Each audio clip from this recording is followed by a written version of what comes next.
യാത്രക്കാരെ വലച്ച് ബസ്സുകളുടെ സഞ്ചാരം എവിടെ നിൽക്കണമെന്നറിയാതെ ആശയക്കുഴപ്പത്തിലായി യാത്രക്കാർ. ചൊവ്വാഴ്ചയാണ് മന്ദലാംകുന്നിലും പാപ്പാളിയിലും നിലവിലെ ദേശീയപാതയ്ക്ക് പകുതിയിൽ കോൺക്രീറ്റ് ബീമുകൾ വെച്ച് തടസ്സപ്പെടുത്തി ബസ്സുകൾ അടക്കമുള്ള വാഹനങ്ങൾ തിരിഞ്ഞുപോകാൻ സൂചന നൽകിയിട്ടുള്ളത്.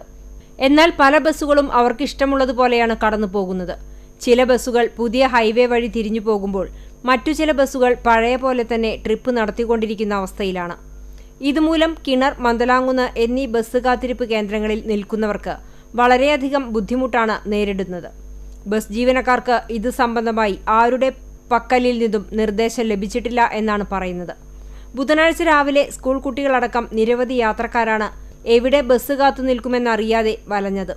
അധികൃതർ ഇടപെട്ട് എല്ലാ ബസ്സുകളും കൃത്യനിഷ്ഠ പാലിച്ച് ഒരേ വഴിയിലൂടെ സർവീസ് നടത്തുന്നതിനു വേണ്ട നടപടികൾ സ്വീകരിച്ച് യാത്രാക്ലേശം പരിഹരിക്കണമെന്നാണ് പ്രദേശവാസികളുടെ ആവശ്യം. CCTV news, Punnayurkulam.